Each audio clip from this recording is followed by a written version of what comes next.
everybody, Chatting with Chaps here. We're going to try and see if we can make a little red velvet cake today, and we're going to use the Ermine Frosting recipe that came with it. Instead of doing the traditional cream cheese frosting, we're going to try that. So let's get started. So the first thing we need to do is preheat our oven to 350 degrees. And then we're going to prepare our little cake pans.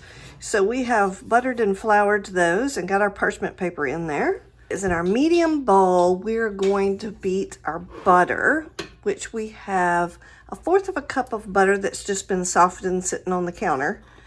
All right, so we're going to beat that. All right, now we want to add our sugar, and we have 3/4 cup of sugar. And we're just going to beat that for about 2 minutes until it's well combined. All right, now I'm going to scrape this just a little bit. I just want to make sure we don't have anything stuck to the bowl. All right, so the next thing we need to do is add our egg. We have 1 egg here. Okay. And then we're going to add our 2 tablespoons of vegetable oil. And then we're going to add in our food coloring, which I am using some pretty serious food coloring. This is that AmeriColor. Okay. And then we're going to add our vinegar, which we have 1½ teaspoons of vinegar. And then we're going to add our vanilla extract, which I like using vanilla bean paste. You can use whatever you're comfortable with. And we're going to put 1 teaspoon of vanilla bean paste in there. All right, and now we're going to mix that up really well.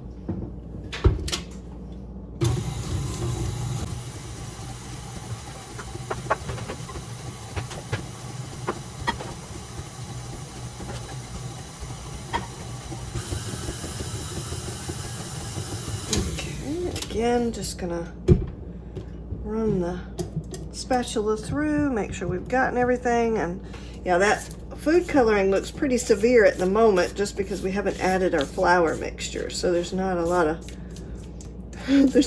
in here to be coloring. So what I have in the bowl already is I have 1 cup and 3 tablespoons of cake flour that's been sifted. And now we're gonna sift our 1 tablespoon of cocoa powder, and we have 1½ teaspoons of baking soda, and then we have 1/4 teaspoon of salt that we're going to put in here. Okay.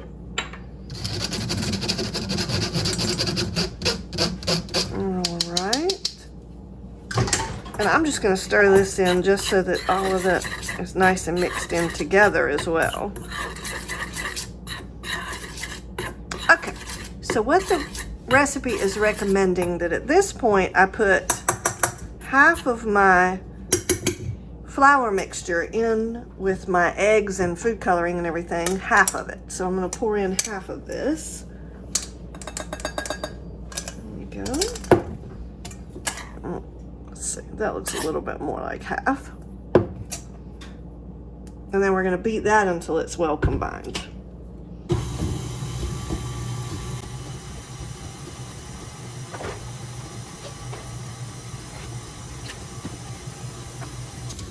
All right. And I'm just scraping down after each one of these additions, just because I don't want anything stuck to the sides or the bottom. All right, so the next thing we need to do is add our buttermilk. And I have 1/2 cup of buttermilk that I'm adding here. All right, and now we're going to mix that until it's well combined.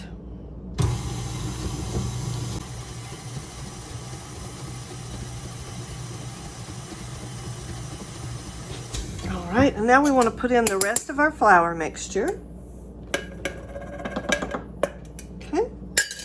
And we're going to mix that up.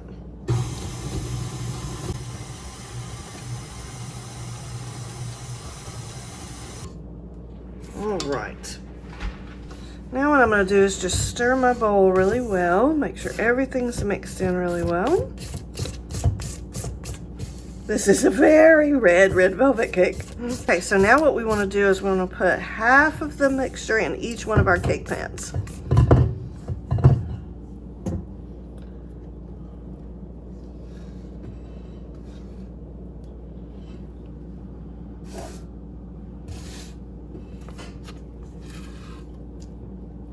And yes, you probably could weigh this out to make sure that you're getting the exact amount, but I'm not really an exact science person when it comes to baking. I try, but so I'm just kind of getting these evened out a little bit.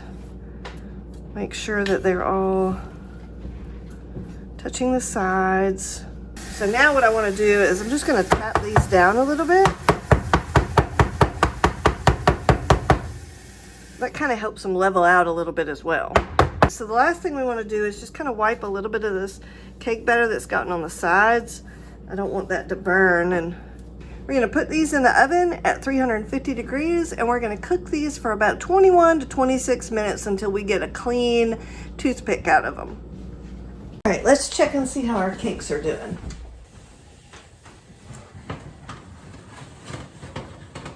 Looking really good. This is at 21 minutes.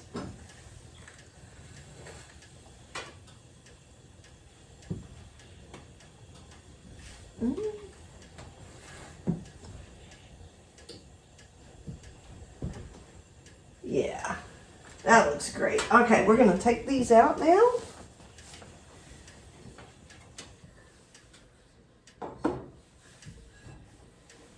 Okay, so we have cooked them for 21 minutes and my toothpick came out clean. So what I'm going to do now is I'm just going to let them sit here in the pans and cool for about 10 or 15 minutes. And then we'll come back and do our next step.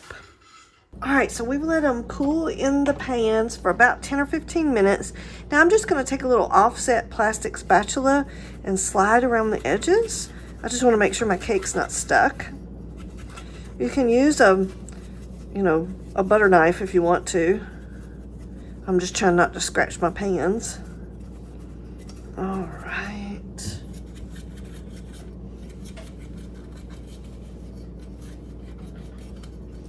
And then we're going to flip them out of here.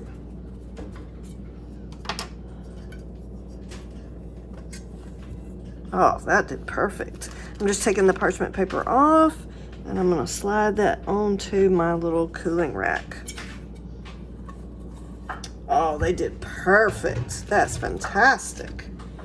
Okay, now we're just going to let these sit here and cool completely, and then we're going to make our Ermine frosting for our cakes. It's time to make our Ermine frosting, and so it's just basically a pudding style buttercream is the way I understand it. But the first thing we need to do is we need to add our sugar. So we have 3/4 of a cup of just regular granulated sugar. Then we're going to add 3/4 of a cup of just regular whole milk. And we're going to add 3 tablespoons of cake flour. Doesn't sound like much at the moment. All right, we're going to put this on medium heat, and it says that this whole process should take 5 to 10 minutes. So I'm just going to set my timer for 10 minutes, so just keep an eye on that. I'm just stirring this to incorporate all the ingredients together. The recipe does say you should probably, kind of keep an eye on this, whisking frequently. And what we're looking for is for this to start getting thick and bubbly and have the consistency of pudding. So it's been cooking for 4.5 minutes. Cooked it for 5 minutes and got it to be a nice pudding-like consistency. And what we're going to do is put this in a heat-safe bowl with a strainer. All right, so we want to make sure we get as much of that as we can. Now we're going to whisk in our vanilla. And we need 3/4 of a teaspoon of vanilla.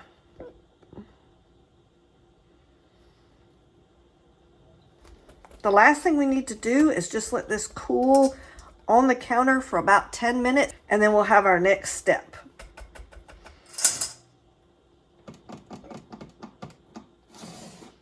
But we've let it sit on the counter for about 10 minutes to cool off. Now I'm going to put some saran wrap over the top of it so it doesn't get an icky film on it. And we're going to let it sit here and get to room temperature. Okay.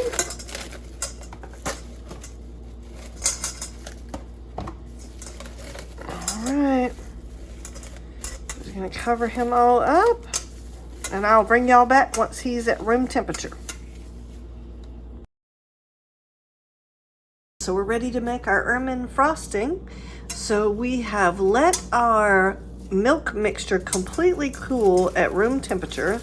I'm just going to take the saran wrap off. And then what we're going to do is we're going to beat our butter. So we have 3/4 of a cup of butter that's just been sitting here softening on the counter. I'm just going to beat this until it's nice and fluffy.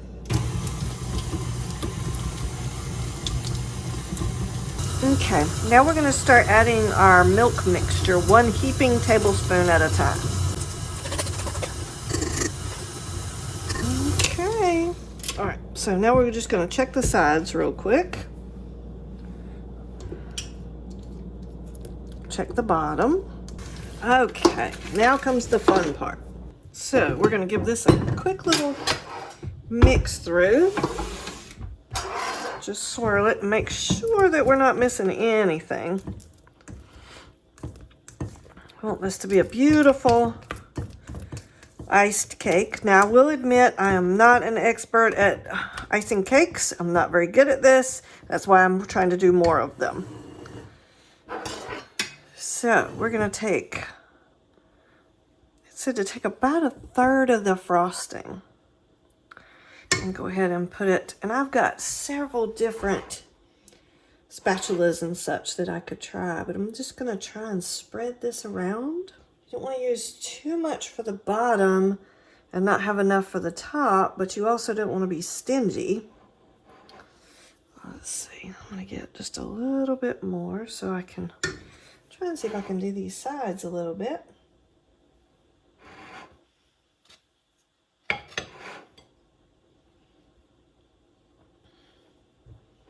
Would say at this point in time, it might be nice to have maybe made a double batch of the frosting, but again, I'm speaking out of turn. We don't know how this is going to go yet. All right, now I'm going to put the second one on. Okay, make sure that's nice and level, and you can cut off the dome a little bit so that it would be nice and flat, but I'm going to leave it on there and just see what happens. I'm just going to kind of hold on to it so it doesn't slide off on me. Everything is room temperature, so that works out really nicely. You know, the cake's not still hot. I want a little bit more on the top. And then we're going to try and see if we can't start doing the edges.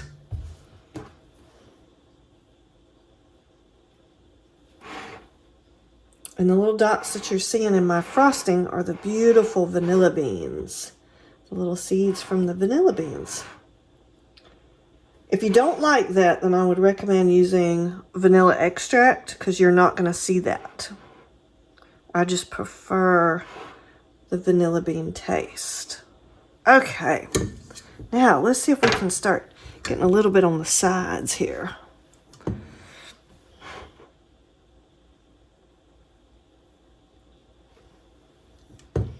And you can also do a frosting that like a thin layer that would be like your crumb coat. You can also do that.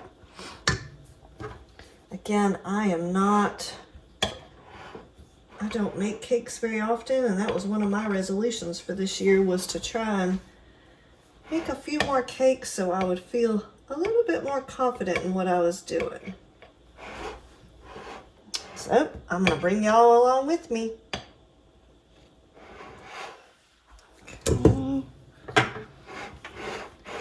That is beautiful. All right, let's cut into it and see how it tastes.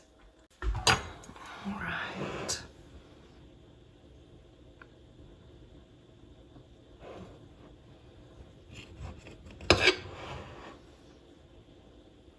We'll cut a small slice since it's a small cake.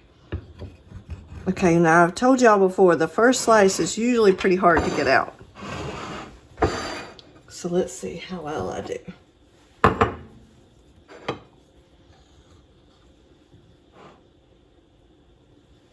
Oh, look at that. Oh, that's gorgeous. Oh, that turned out so pretty. All right, my favorite part, the taste test. I'll make sure I don't drop it in the floor. But there is our beautiful 6-inch red velvet cake with Ermine Frosting. Isn't that gorgeous? You can see my fork mark where I took it out.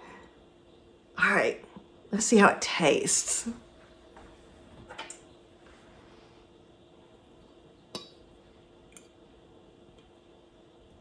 My cake is nice and crumbly. Oh, just so nice and tender.